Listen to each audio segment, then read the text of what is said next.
Nous sommes dans l'évangile selon saint Marc, à partir du verset 1er, du chapitre 1er, le verset 21. Non, allons-y au verset 23 et suivant. Il est écrit: Or, il y avait dans leur synagogue un homme tourmenté par un esprit impur qui se mit à crier: Que nous veux-tu, Jésus de Nazareth?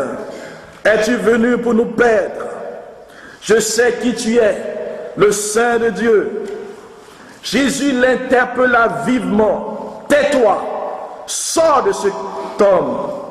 L'esprit impur le fit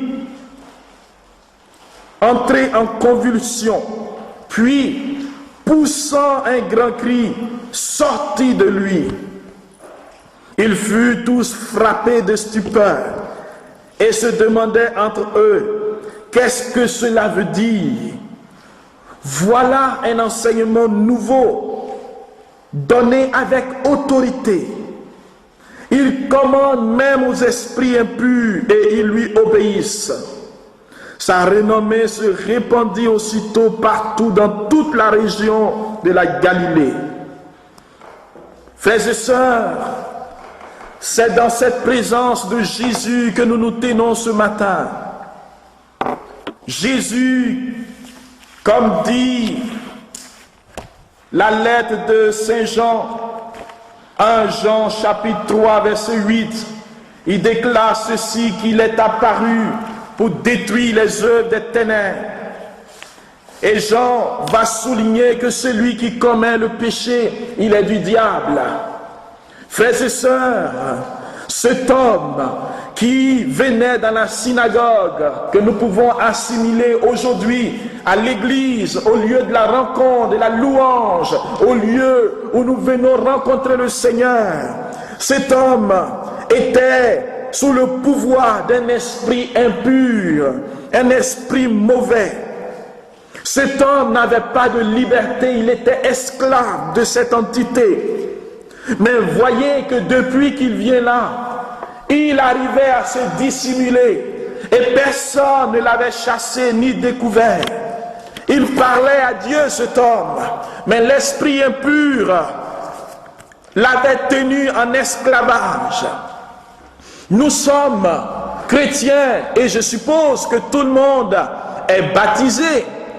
Nous sommes enfants de Dieu, c'est-à-dire que le Christ nous a tirés des ténèbres et nous a plongés dans son admirable lumière. Ça veut dire que le Christ a payé le prix à la croix. Il a versé son sang, comme disait une prière tout à l'heure. Son sang a coulé pour nous. Son sang a ruisselé pour nous. Il nous a sauvés par le pouvoir de son sang. Il nous a délivrés de la mort. Il a chassé de nos vies tout ce qui ne confesse pas son nom. Et par le baptême, il y a eu l'exorcisme du baptême. Nous avons renoncé aux œuvres des ténèbres. Nous avons renoncé au diable, à ses œuvres. Mais il se trouve encore, frères et sœurs, qu'après ce baptême, nous avons été sanctifiés, nous avons vécu une vie souvent qui ne glorifie pas le Seigneur. Et nous avons ouvert la porte à l'ennemi. Et cet homme qui lui aussi venait dans la présence de Dieu, peut-être qu'il a reçu le baptême de Jean. On ne sait pas. Peut-être qu'il parlait à Dieu. Mais l'esprit mauvais gouvernait sa vie. Frères et sœurs, on peut être chrétien et avoir une influence négative. On peut être chrétien et être sous l'influence d'un esprit mauvais. On peut être bon chrétien et avoir une influence négative. Qu'est-ce que cela veut dire? Un esprit impur qui gouverne la vie de quelqu'un. Qu'est-ce que cela veut dire? Un esprit qui vient torturer la vie de quelqu'un. On va rentrer là-dedans tout à l'heure. Mais Jésus rencontre cet homme. Et l'esprit se met à crier. L'esprit se manifeste. L'esprit voit que sa déchéance est proche. Parce qu'il voit le Seigneur des Seigneurs, le Dieu puissant. Au début de cette journée, la seule chose que nous devons retenir, c'est qu'il n'y a pas un nom aussi puissant, aussi merveilleux, un nom au-dessus de tout autre nom, que l'autorité et la puissance du nom de Jésus. Devant ce nom, nous dit Saint Paul aux Philippiens, le chapitre 2, le verset 9 à 11, tout genou fléchit et toute langue proclame que Jésus est Seigneur. Ce nom est plus puissant que les bombes atomiques, les bombes nucléaires. Ce nom détruit le royaume des ténèbres. Quand il est invoqué avec foi, ce nom renverse l'autorité de Satan. Et c'est pour cela que le démon, déjà devant Jésus, se met à crier « Que nous veux-tu » car il sait qu'il n'a pas toute l'autorité. Aujourd'hui, dans notre humanité, on veut nous faire croire que prier ne donne rien. On veut nous faire croire que croire en Jésus ne donne rien.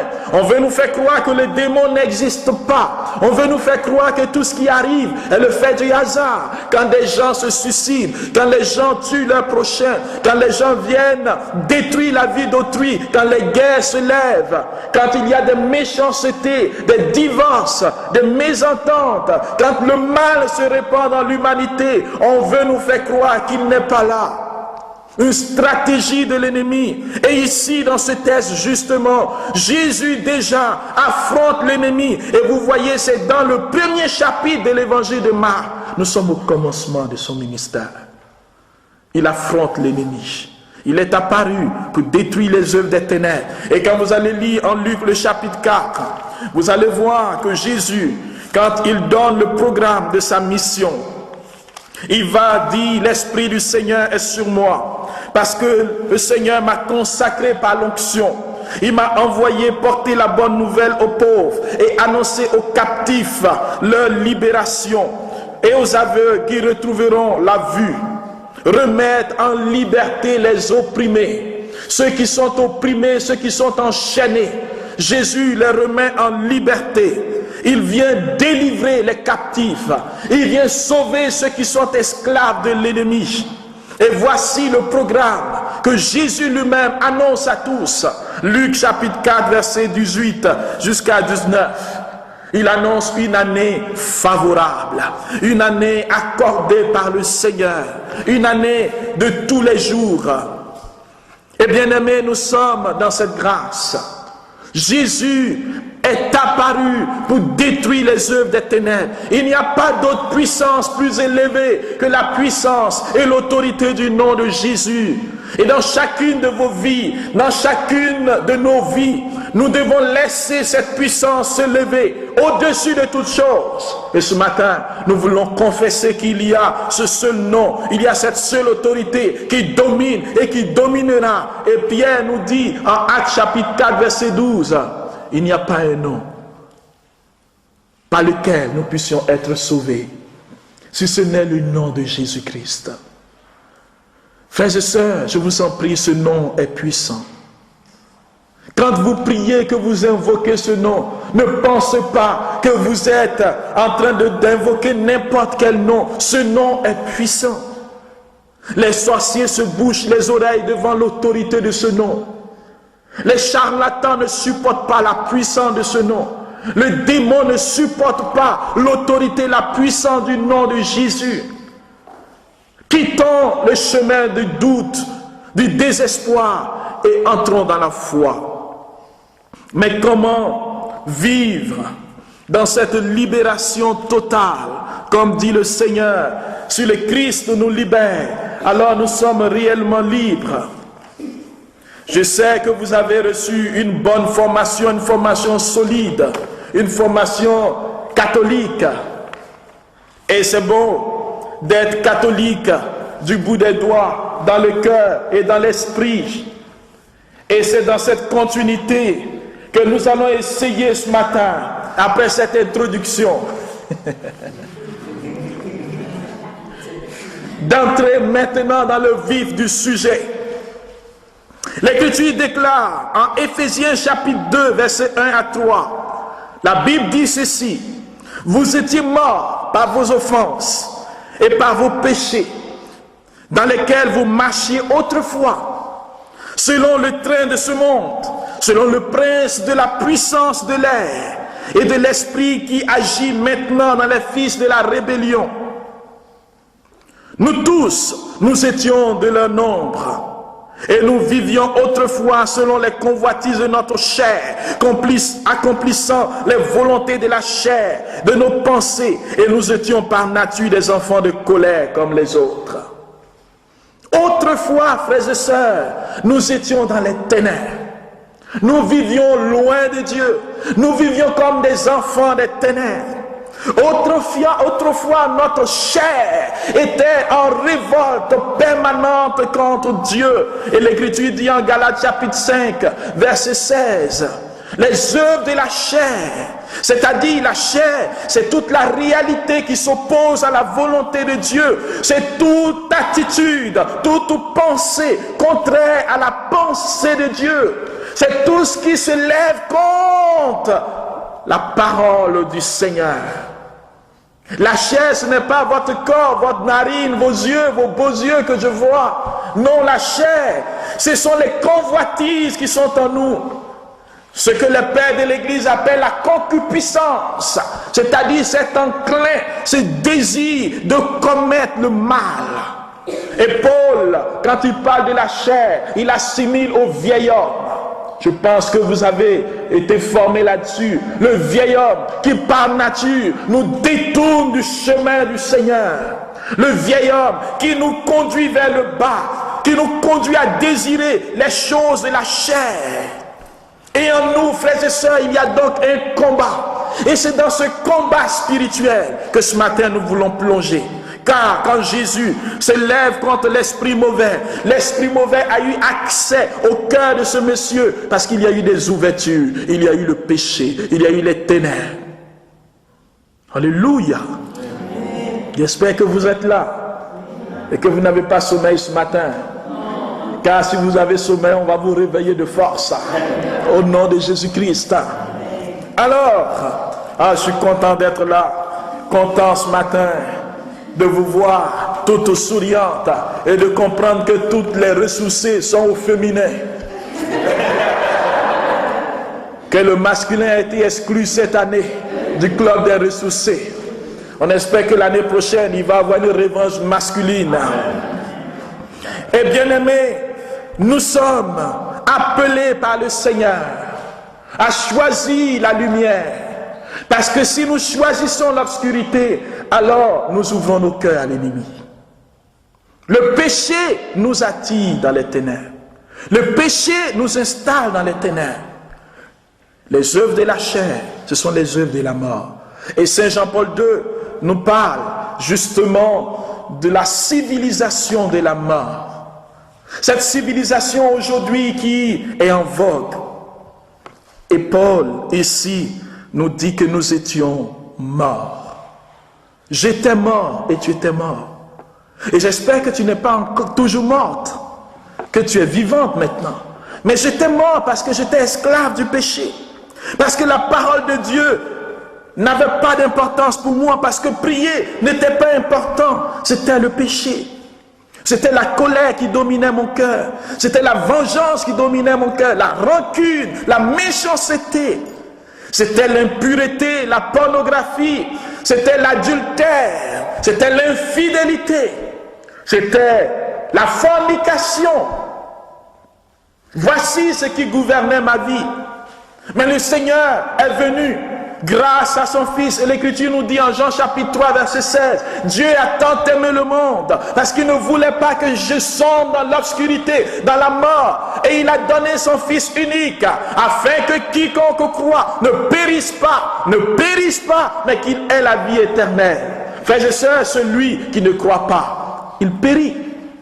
Mais celui qui croit, il ne périra pas. Périr, ça veut dire mourir, ça veut dire demeurer dans son péché. Et c'est pourquoi Jean dit, la lumière est venue dans le monde, mais les hommes ont préféré l'obscurité, ils ont préféré les ténèbres. Aujourd'hui, les ténèbres couvrent l'humanité, le cœur des personnes, les esprits mauvais, frères et sœurs, ils existent. Souvent, on pense que c'est des faits divers, mais non, c'est des faits réels. Les esprits, depuis le livre de la Genèse, la Bible dit que le serpent antique dans le jardin d'Éden, ce jardin qui est ton cœur et ta vie, l'esprit des ténèbres est aussi présent parce qu'il y a toujours un serpent en nous. Le serpent, ne le voyez pas seulement au temps d'Adam et Ève, le serpent, le jardin d'Éden, il est en toi. C'est en toi qu'il y a la rencontre avec Dieu. C'est en toi qu'il y a la communion avec Dieu. Et c'est aussi en toi qu'il y a des pensées mauvaises. C'est aussi en toi que l'ennemi viendra attaquer. La tentation intérieure, il est là, le serpent, le vieil homme. Et ce serpent va commencer à insinuer des pensées négatives. Et alors toi, dans ton cœur, tu commences à accueillir ces pensées. Et alors tu commences à être affaibli. Tu commences à adhérer à la pensée des ténèbres. Et tu commets le péché. Voyons bien, ce n'est pas lui qui commet le péché. C'est nous qui commettons le péché. Il soumet la pensée. Il nous suggère. Il nous oppresse. Et nous commettons le péché.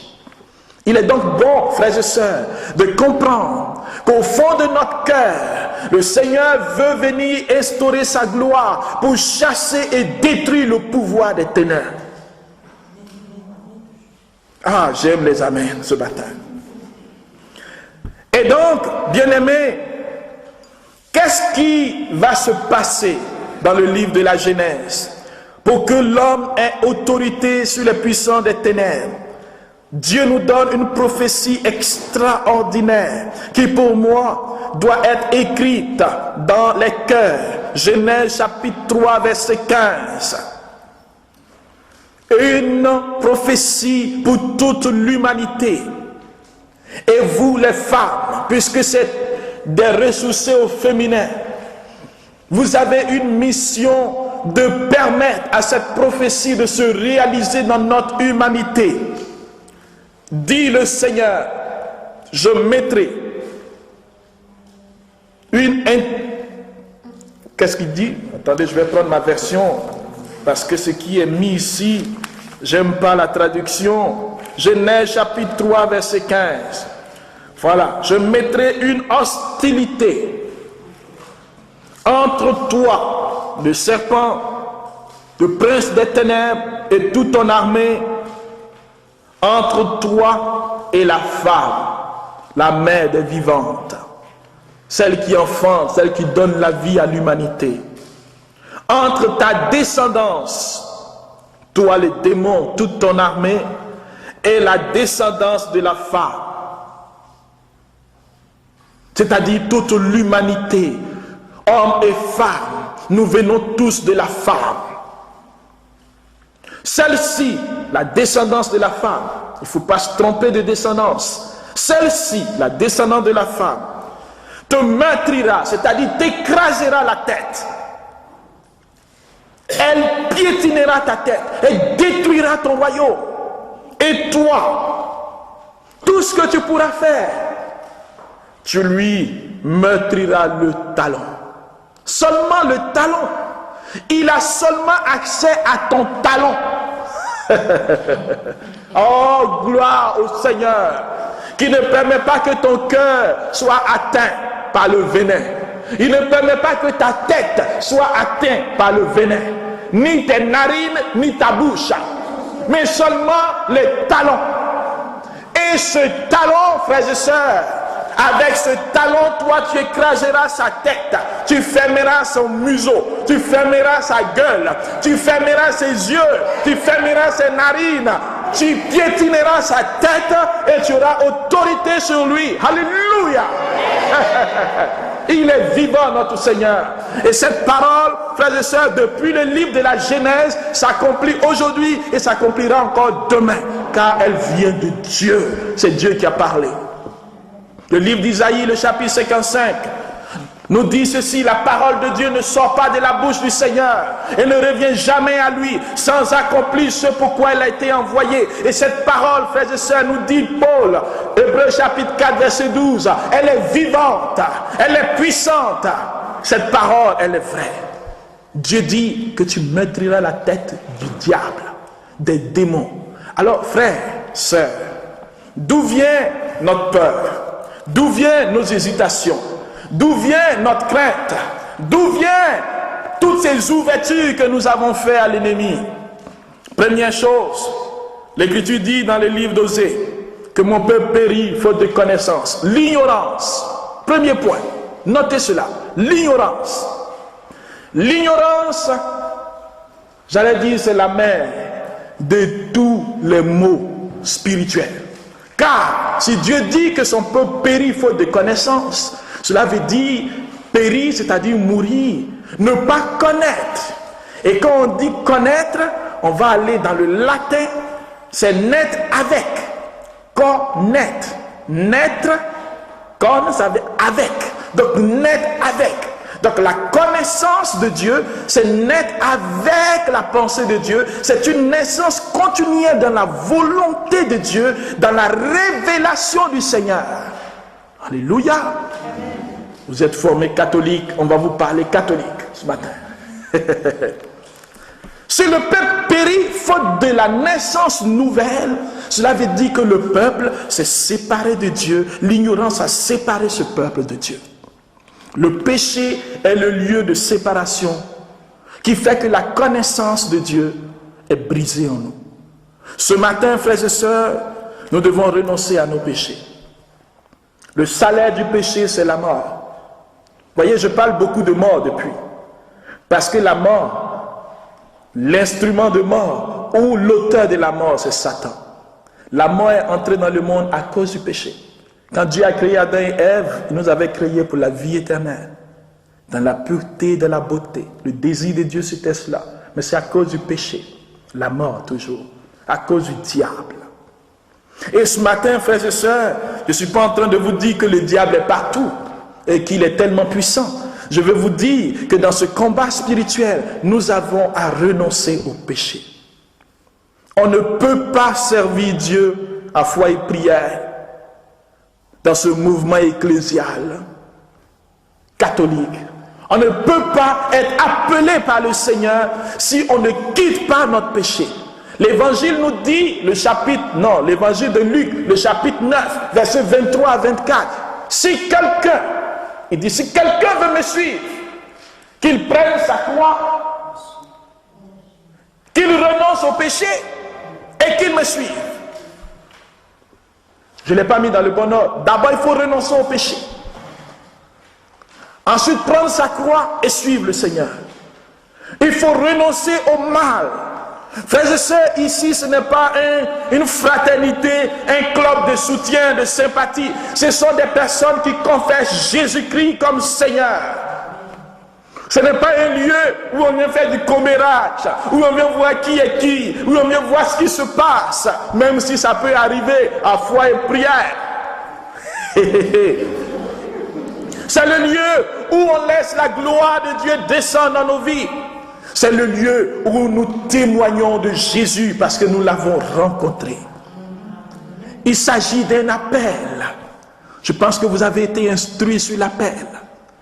Quand tu es appelé, le Seigneur te prend avec lui. Tu demeures dans sa présence. Tu apprends à demeurer à ses côtés, à l'écouter. Il t'écoute. Il vient chez toi. Apocalypse chapitre 3. Il entre chez toi. Il prend son repas avec toi et toi avec lui. Après cela, il va te former. Il va t'éduquer. Il va te purifier. Il va te briser. Il faut que tu sois broyé. Le livre de Siracide dit, le chapitre 2, c'est au feu qu'on éprouve l'or, au four de l'humiliation qu'on éprouve ceux qui sont agréés de Dieu. Et souvent on dit, mais quand je n'étais pas à foi et prière, la vie se passait bien pour moi. Oui, parce que tu étais mort. Maintenant que je suis vivant à foi et prière, tout devient compliqué. Et oui, parce que maintenant, tu respires. Quand on respire, dit un philosophe, on est assez vieux pour mourir. Et tout se complique. Le vivant, il est brisé par le Seigneur. Il est éprouvé par le Seigneur. Parce que Dieu te fait avancer dans l'épreuve. Et c'est là qu'on rencontre des gens qui disent « Ah, moi, je ne comprends plus rien, je suis déçu, je ne sais même plus s'il faut prier. » Eh oui, il faut que tu pries. C'est là que tu commences à devenir chrétien et chrétienne. Parce que quand tu pries que tout va bien, alléluia, oh le Seigneur, je te vois, gloire à Dieu, tu es bon Seigneur.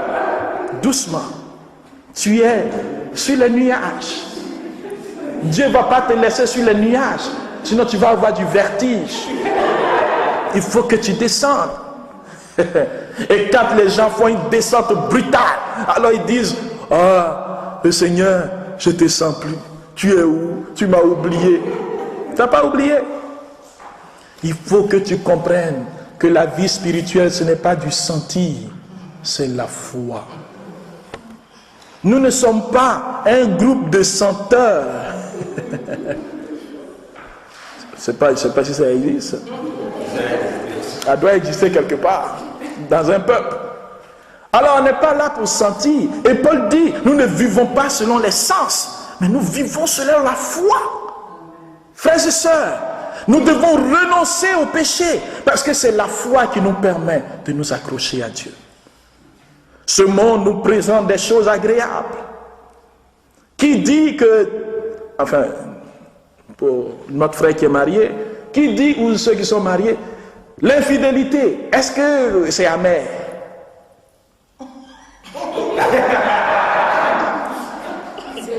Vous ne savez pas? Dieu merci. N'essayez jamais de savoir. S'il y a des gens qui sont infidèles, vous pensez que c'est amer? S'il y a des gens qui vivent dans la débauche, pensez-vous que quand ils commettent le péché, c'est très amer? Pensez-vous? Non? Vous ne savez pas? Vous ne comprenez pas ce que je veux dire? Alors, je vais mettre ça en langage. Celui qui n'a pas Dieu, la Bible dit qu'il vit selon ses passions, selon ses sens. Il ne connaît pas votre loi chrétienne, il ne sait même pas ce que vous dites. Ah, mais il arrive, il voit la belle femme qui passe et ses pulsions se lèvent. Ça peut être une femme aussi, hein? Ça peut être un homme. Aujourd'hui, il n'y a personne qui est en avance sur l'autre. Alors, il a le désir d'aller vers cette personne. Et il sait qu'il est marié. Sa femme n'est pas là. Tant mieux. Et il commet le péché. Pensez-vous qu'il sera en train de pleurer? Oh, je pêche, oh, je pêche.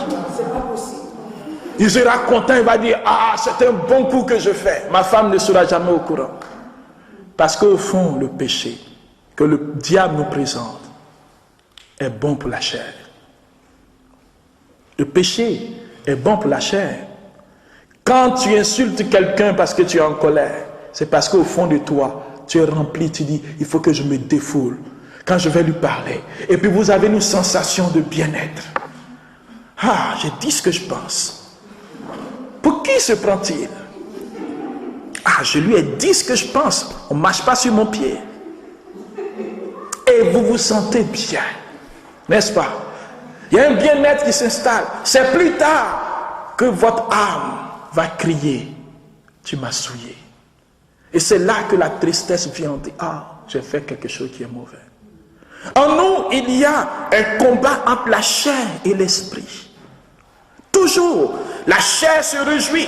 La chair est contente. La chair dit, ben c'est bien, vas-y. Comme est le péché. Regarde les films pornographiques. Allez, mange à satiété, la gourmandise. Et tu finis de manger. Encore du chocolat, encore du yaourt. Vas-y, mange. Ah, tu dis, ouais, j'aime ça, le chocolat. J'aime ça, moi. Je mange le chocolat. On dirait certains commencent à se reconnaître. Amen. Et alors la chair nous pousse au mal, la chair nous pousse, même si on va avoir du diabète, même si on va être malade, même si on va avoir la diarrhée. Il dit non, vas-y, continue à manger, mange. Frères et sœurs, il y a des gens qui sont esclaves de la nourriture. Ça s'appelle la gloutonnerie. Oui. Il y a une entité spirituelle qui se glisse là et les gens deviennent obèses. Ils sont malades, ils ne peuvent pas s'arrêter. Il y a des gens qui vont aimer la cigarette, fumer. C'est pas avec ça qu'on fume, mais... Alors, il fume comme quelqu'un que je connais, qui est prêtre. Je lui ai dit, mon père, il faut qu'on prie pour que tu arrêtes cela. Il dit, je ne suis pas prêt à ce qu'on prie pour ça. Le lien spirituel. On devient esclave. Et il fume, et il fume. Ça peut être l'alcool, ça peut être la drogue, ça peut être la paresse. Hier, mon épouse disait qu'il y a un jeune homme qui s'enferme dans sa maison. Il joue aux jeux vidéo, il fait je sais quoi. Il n'a pas d'amis, il sort, il mange. Non, il ne mange pas, il prend sa nourriture, il rentre dans la chambre. Et même pour prendre son assiette pour retourner à la cuisine, il joue aux jeux vidéo. Un beau jeune homme, il a décidé de ne plus aller à l'école. Les liens spirituels. L'ouverture qu'on a fait, la chair, va devenir le complice des œuvres des ténèbres, le complice des démons. Et avec la jalousie que j'ai, le démon viendra s'installer et ma jalousie va devenir meurtrière. Je serai capable de tuer mon conjoint parce que je le soupçonne de me tromper. C'est ce qu'on voit. Frères et sœurs, la chair nous dit que c'est bon ce qu'on fait. Et l'Esprit de Dieu nous dit non, il faut crucifier la chair. Il faut que la chair soit captive à l'autorité du nom de Jésus-Christ. Frères et sœurs, le Seigneur nous a rachetés, deuxième chose, au prix de son sang. Et il a brisé toute malédiction. Galates chapitre 3 verset 15. Car quand on commet le péché, on devient esclave du péché et cela attire la malédiction sur notre vie. Quand vous allez lire le livre de Deutéronome, vous allez voir que le Seigneur va dire que ceux qui vont commettre l'idolâtrie, ceux qui vont aller consulter les astres, ceux qui vont aller regarder tout ce qui est horoscope, ceux qui vont aller chez les charlatans, ceux qui vont aller consulter l'avenir, tout cela le Seigneur dit, il a cela en horreur. Alors cela veut dire pour nous chrétiens, il ne convient pas, et cela est contre la volonté de Dieu, contre l'enseignement de l'Église, d'être des béliers, des capricornes, des poissons et des scorpions, des lézards et des pintades. Car aujourd'hui, on nous assimile à des animaux, des signes zodiaques. Nous ne sommes pas des animaux. Nous sommes créés à l'image et à la ressemblance de Dieu. Dieu nous aime, nous sommes sa créature préférée. Nous avons reçu le pouvoir de dominer sur l'humanité, non de nous assimiler à des scorpions et à des lézards. Et aujourd'hui, il y a des gens qui disent, moi je suis un bouc, un taureau. Et ils ont le signe zodiaque. Et chaque matin, je crois que ça continue encore, parce que la divination et le mensonge de Satan, sur des milliards de personnes, on dit les taureaux, aujourd'hui, quelqu'un va vous gifler. C'est sûr que quelqu'un va gifler quelqu'un quelque part.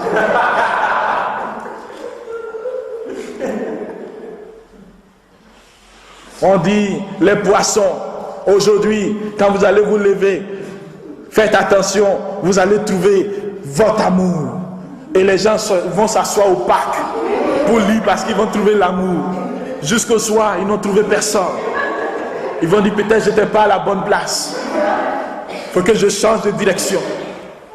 Et des gens ont orienté leur vie sur la divination. Des personnes vont consulter des personnes qui prédisent l'avenir. Je me rappelle de cette dame qui allait pour connaître l'avenir, pour savoir si sa fille va être heureuse avec son nouveau chum, son copain. Elle est allée et la voyante a dit oui. Ils vont être heureux, ils vont avoir des enfants. 2 mois après, ils se sont séparés. Mensonge et l'ennemi. L'Écriture déclare en Jean chapitre 8, verset 44, que le démon est un menteur depuis l'origine. Il est menteur et père du mensonge. Jésus dit, votre père c'est le mensonge, votre père c'est le diable, et le diable est menteur depuis l'origine. Et il ment, et il dit des choses mensongères. Et quand il dit la vérité, elle est truffée de mensonges. 90% de mensonges, 10% de vérité. Il ne fait pas exprès, il est menteur. Il est vraiment un menteur. Et quand quelqu'un va aller consulter les marabouts, les charlatans, il va lier sa vie, il va signer un pacte avec l'ennemi. Et c'est pour cela que Dieu a cela en horreur. Parce que vous invitez dans votre corps, dans votre âme, dans votre vie, tout autre esprit qui n'est pas l'esprit de Dieu. Combien de personnes dans leur famille sont allées jeter des coris, aller prédire l'avenir, connaître ce qui va se passer, s'ils vont être heureux, si quelqu'un leur veut du mal. Cela se fait dans toutes les sociétés, chez les Africains, en Martinique, en Guadeloupe, en Haïti, en Afrique, partout, chez les Occidentaux comme chez les Nordiques, tout le monde, Américains comme Japonais, il y a toujours quelqu'un qui prédit l'avenir quelque part. Parce que l'homme a besoin de sécurité, veut savoir ce qui se passe. Le démon dit, je vais vous rendre service. Je vais prédire votre avenir. Mais en réalité, il vous dit ce qu'il veut qui se passe dans votre avenir. Il ne connaît pas l'avenir. Satan ne connaît aucun avenir. Il va essayer de vous donner ce qu'il veut. Et donc des gens vont vivre selon la pensée de Satan et être sous la malédiction.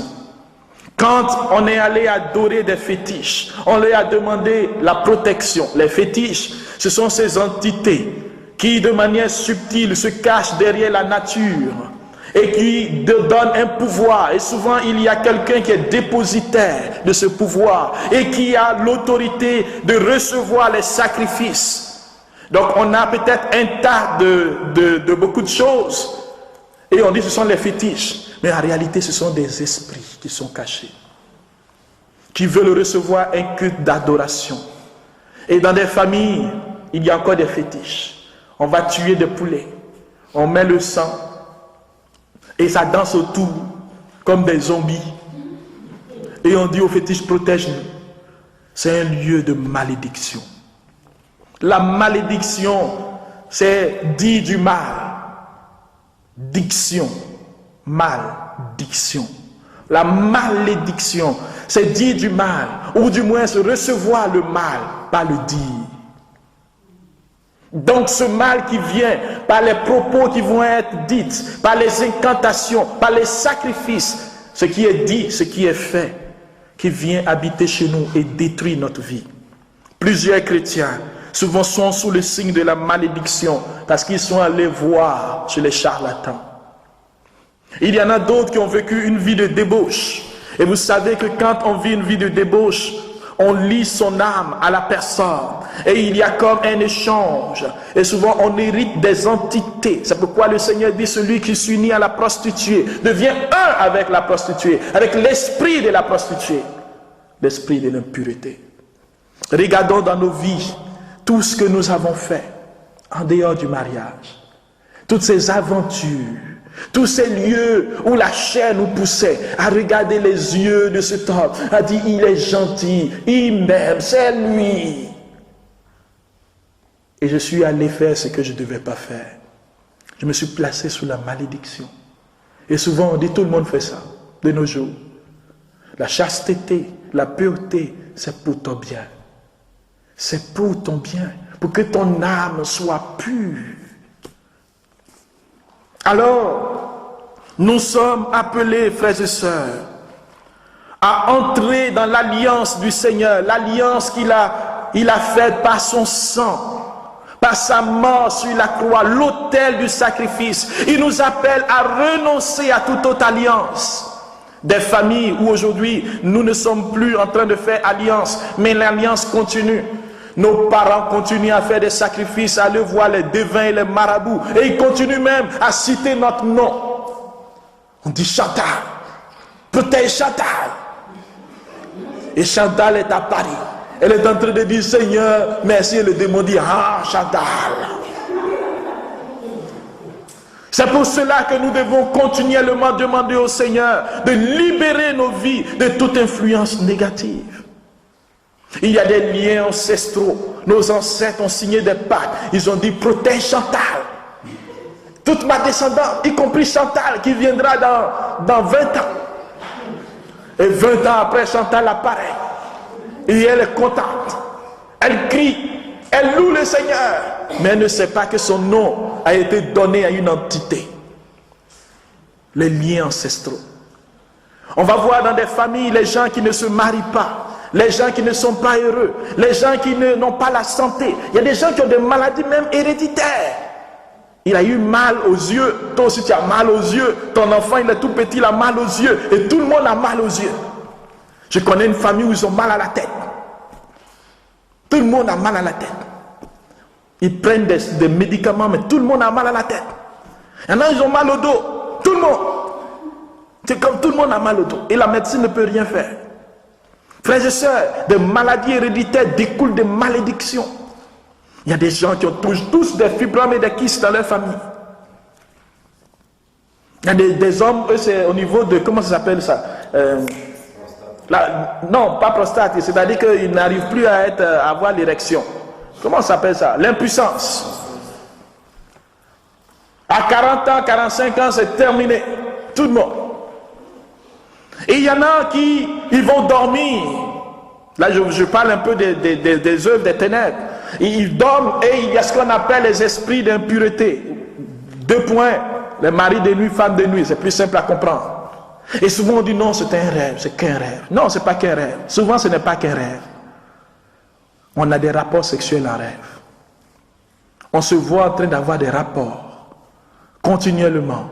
Souvent, ça revient à des périodes précises. Ou maintenant, ça peut être la journée comme le matin ou le soir.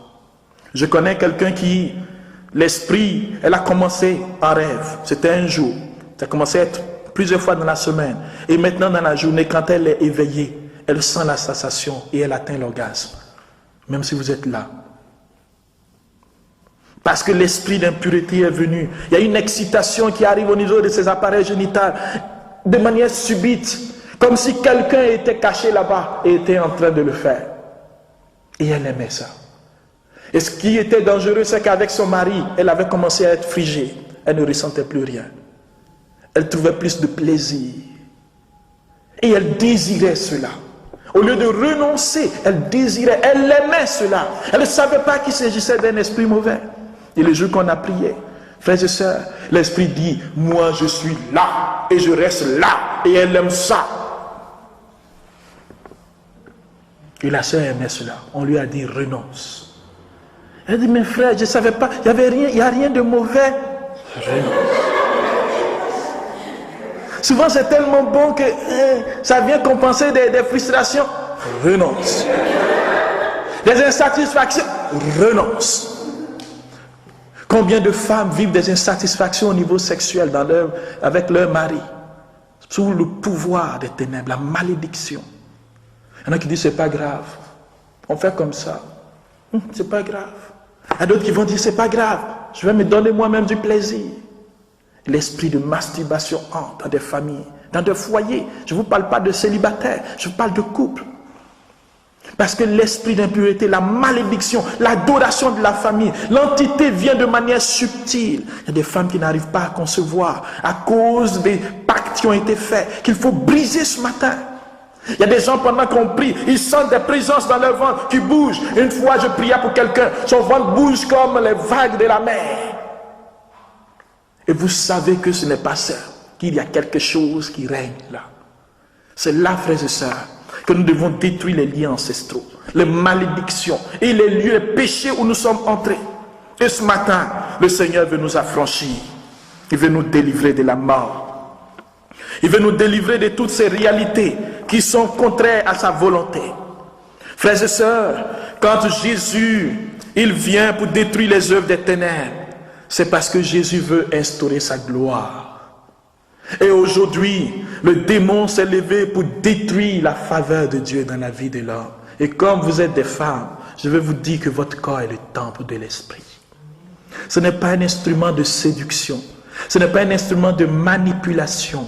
Ce n'est pas au service des ténèbres. Même si les gens disent que vous n'êtes pas belle. Dieu dit que vous êtes belle. Vous n'avez pas à vouloir convaincre l'humanité en laissant vos nombrils dehors. En laissant les poitrines dehors. En disant maintenant ce qui est la mode, c'est d'avoir la poitrine nue. On est chrétien, mais c'est ça qui est la mode. On laisse le dos nu. Dos nu.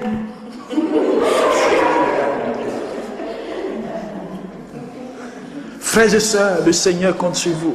Regardez toutes les publicités. Et quand vous êtes les femmes, je vous parle.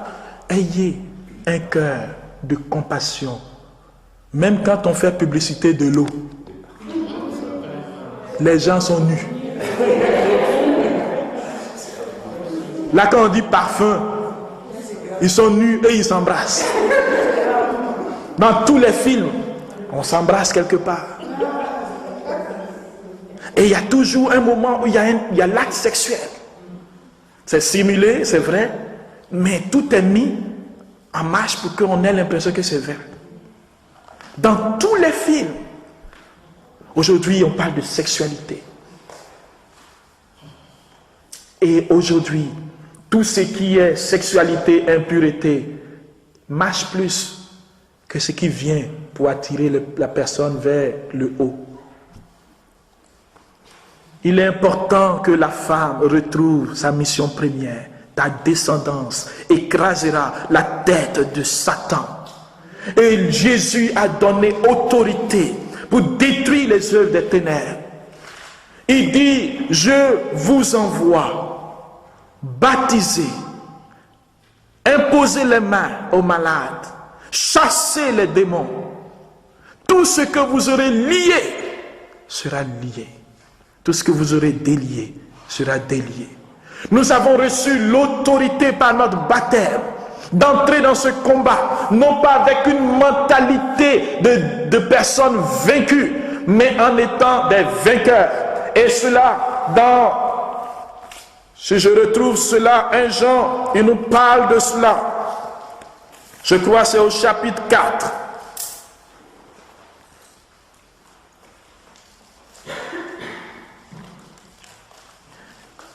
D'abord, il commence au verset 2 en disant ceci. Voici comment vous reconnaîtrez l'Esprit de Dieu. Parce que nous sommes dans ce combat, il nous faut reconnaître. Tout à l'heure, on va en parler. Tout esprit qui proclame que Jésus est venu dans la chair, celui-là est de Dieu. Tout esprit qui refuse de proclamer Jésus, celui-là n'est pas de Dieu. C'est l'esprit de l'Antichrist, c'est-à-dire celui qui est contre le Christ, dont on vous a annoncé la venue et qui dès maintenant est déjà dans le monde. Cet esprit contraire à la volonté de Dieu. Certains ont dit qu'il va y avoir une personne qui va incarner la présence maléfique qui sera appelée l'Antichrist. Moi, j'opte.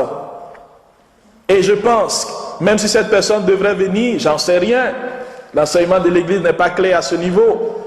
Mais, parce qu'elle est plus évangélique, cette interprétation, l'Antichrist est déjà dans le monde. C'est-à-dire la pensée contraire à la pensée du Christ, les fausses doctrines, les faux raisonnements, tout ce qui veut détruire la parole de Dieu, falsifier la parole de Dieu.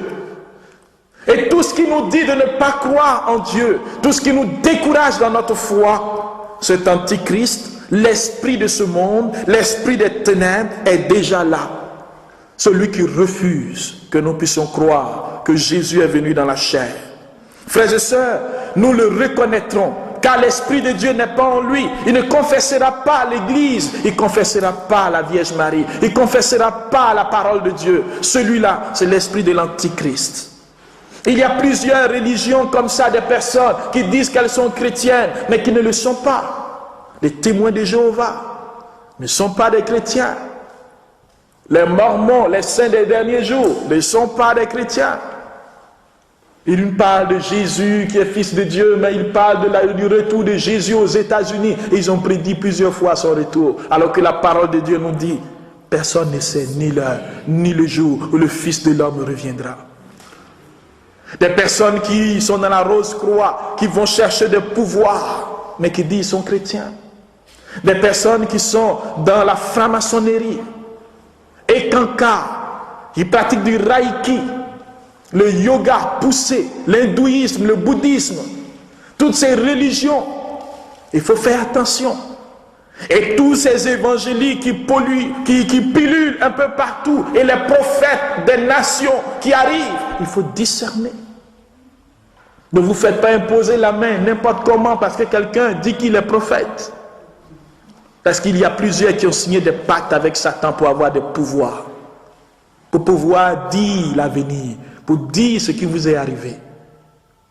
Et la source, c'est le Christ, la parole de Dieu, l'enseignement de l'Église. Frères et sœurs, dans ce combat spirituel, vous devez savoir que vous devez demander au Seigneur le discernement des esprits. J'en parle un tout petit peu.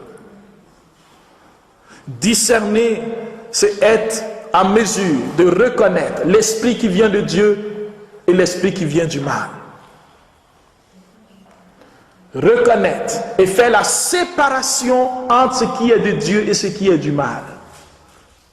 Et cela nous permet de comprendre que tous ceux qui font des miracles ne doivent pas nous impressionner. Ce n'est pas parce qu'ils prient qu'il y a des guérisons que c'est seulement forcément Dieu. Il ne faut pas regarder à l'effet, mais à la cause, à la source. Le démon fait des miracles. C'est un être puissant. C'est un ange. Même le premier des anges. Il s'appelait Lucifer, porteur de lumière. Devant lui, les autres anges se mettaient à genoux parce que c'est lui qui était le plus proche de Dieu. Quand il est jeté sur la terre, qu'il est descendu avec le tiers des anges, il a perdu son éclat. Lui qui était l'as de lumière, il est devenu les ténèbres. Mais il n'a pas perdu sa puissance. Et il donne aujourd'hui sa puissance. Les démons donnent la puissance à ceux qui le veulent. Ils sont dans l'église. Ils sont des instruments de Satan. Parce que quand ils vous imposent les mains, ils répandent sur vous des esprits mauvais. Nous avons prié une fois pour quelqu'un à Montréal qui était allé voir des personnes dans une église, soi-disant chrétienne. Et elle est sortie de là avec des esprits mauvais. On devait faire sa délivrance. Il y a plusieurs qui cherchent du pouvoir pour bâtir leur église, pour avoir l'onction, pour avoir de l'argent. Parce que tout est lié. Si vous avez du monde, les gens vont faire la quête. Si vous priez qu'il y a des miracles, il y a des gens qui vont vous donner de l'argent. Et alors on devient riche, on a de grosses voitures, on est le prophète des nations.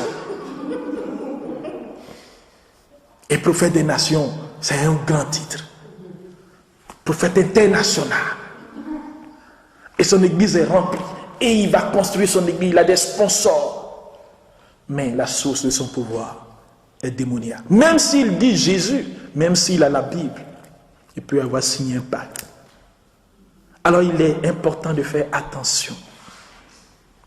Quand on a des guérisseurs, on dit on soigne par des plantes. Ce n'est que des plantes. Ce ne sont que des plantes. Oui, ce ne sont que des plantes. Mais quel est le pouvoir qui est derrière? Est-ce qu'il prend la plante et il vous remet la plante? Ou il fait des incantations? Écoutez, j'ai mon papa qui soigne de manière traditionnelle. Et cela m'a permis de voir. Je parle beaucoup. Il soignait l'ictère. Vous connaissez l'ictère? Une sorte de paludisme qui fait que les yeux sont jaunâtres et tout ça. Et ça se fait avec une plante. Il suffit de prendre la plante, mettre dans un canari. On ne fait pas d'incantation. On donne à la personne, lui-même il met de l'eau dedans et puis il se soigne. Et il se trouve que pour mon papa, puisqu'il y a tout le phénomène religieux africain derrière, quand tu vas dans la forêt pour couper la plante, tu dis au génie qui est là, que tu ne connais pas. Il ne faut pas me faire du mal. Donne ta bénédiction, je suis venu que prendre une plante. Et on prend la plante. Et on s'en va. Quand on met, on prend une boisson, on verse aux ancêtres. Bénissez cette plante, qu'elle puisse soigner la personne. Et on remet à la personne. Et il faisait ça. Et je me rappelle quand j'étais au renouveau charismatique, il nous a dit, il faut qu'on aille chercher. Si on arrive, on dit au génie ça. Je suis allé avec mon frère, mon grand frère. On est arrivé. On dit, s'il y a un génie, il est vaincu au nom de Jésus-Christ. Nous, on prend la plante. C'est Dieu qui a créé la plante. On a pris la plante, on a mis dans le canari. Il nous a donné la boisson. On a trinqué. On a bu. Et on a prié, Seigneur, bénis cette plante. Et que la personne qui va se soigner soit guérie. On a donné la plante. La personne est allée se soigner 2 semaines plus tard, elle vient remercier mon père pour dire vraiment le médicament lui a fait du bien. Et mon père qui nous dit, voilà, vous qui prétendez que, voilà, on peut être chrétien, et puis, voyez, vous avez fait ce que j'ai dit. Il dit qu'il est guéri. On lui a dit, détrompe-toi mon gars.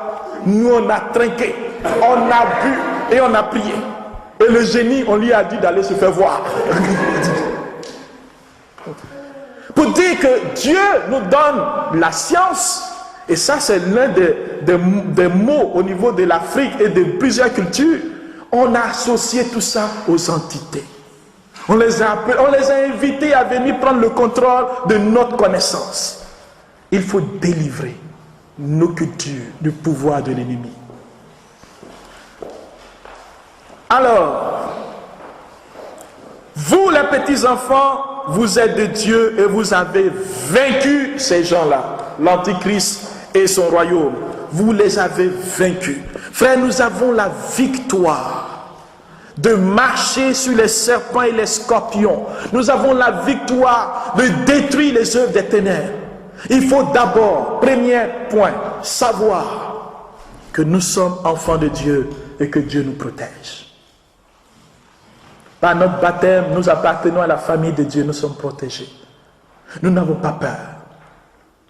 Deuxième chose, notre vie spirituelle est en accord avec la parole de Dieu. Il faut se repentir, demander pardon pour nos péchés. Troisième chose, reconnaître en nos vies tout ce qui ne confesse pas le nom de Jésus, tout esprit que nous avons contracté, et renoncer à cela. Il faut renoncer. Quatrième chose, puisque nous avons renoncé, nous invoquons l'autorité, la puissance du nom de Jésus pour qu'il vienne chasser maintenant de nos vies ce qui n'est pas de lui. Et cinquième chose, comment? Quatrième chose.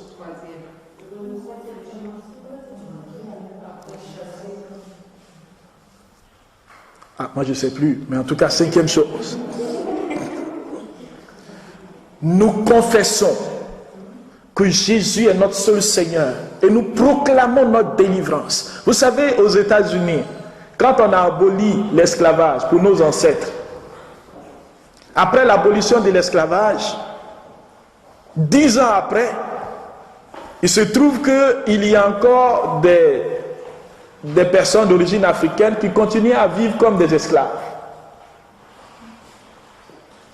Parce que, imaginez, la loi est sortie, et puis l'esclave vient, notre ancêtre, il vient, et puis il dit, ouais, excusez monsieur, mais j'ai appris que l'esclavage a été aboli, donc est-ce que, s'il vous plaît, vous pouvez me libérer? Le maître va lui dire, ça ne va pas chez toi? Retourne travailler, te libérer, tu m'appartiens. Imaginez qu'il vient avec plus d'assurance et dit, monsieur, merci pour tout ce que vous avez fait pour moi, mais à partir d'aujourd'hui c'est terminé. Je viens d'être informé que je suis libre et au nom de ma liberté, mes affaires sont déjà arrangées, je vous dis au revoir. Si vous voulez m'embaucher, vous payez, sinon je m'en vais. Le monsieur peut lui dire, retourne travailler, il dit pas question. Et si le monsieur veut l'obliger à faire cela, il appelle le 911 et les gens viennent et le problème est réglé. C'est la même chose. Souvent nous vivons dans cette mentalité d'esclaves. Le Seigneur veut nous libérer ou nous libère et nous nous comportons comme des esclaves. Et nous sommes là, oui, les démons là, il est fort, hein? Les démons là, vraiment depuis je prie, mais depuis tu pries, est-ce que tu vois ta victoire ou tu vois l'esclavage? Donc les gens sont continuellement dans une situation de victime tenue par l'ennemi qui les tient. Au lieu de confesser qu'ils sont libres au nom de Jésus. Il faut que tu proclames ce matin qu'il n'a plus de pouvoir sur toi. Et que tu prends tes affaires et tu quittes chez lui.